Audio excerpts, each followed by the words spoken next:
நம்மள மட்டும் கிளம்பி வருது. எங்கதான் போனாலும் சரி. ஆரம்பிச்சிட்டானா சமாளிப்போம். எங்கதான் போனாலும் தெரியல. என்னமோ கையில வச்சிருந்தேன். வாவ், Dress சூப்பரா இருக்குப்பா.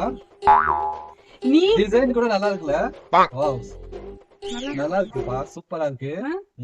ஏன் செலக்ஷன் அப்படிதான் இருக்கு. ஆனா ஏதோ ஒண்ணு குறையுது. ஆமா, 5 பவுன்ல ஜும்கா வாங்கி கொடுங்க. நான் போய் ரெடி ஆயிட்டு வந்துடுறேன். நீங்க ரெடி ஆயிடுங்க. வாட் ஜும்கா? இது எங்கடா தலையில வந்துச்சு? ஆஹா, வந்துட்டாயா வைப்ரேஷன். நீ சும்மா இருந்தாலும் வாய் சும்மா இருக்காது. வாய் சும்மா இருந்தாலும் நீ சும்மா இருக்க மாட்டே. நீயும் வாய் சும்மா இருந்தாலும் இந்த ஊர் உன்னை சும்மா விடாது. உடம்ப பத்திரமா பாத்துக்க. நாராயணா, இந்த கொசு தொல்லை தாங்க முடியலடா.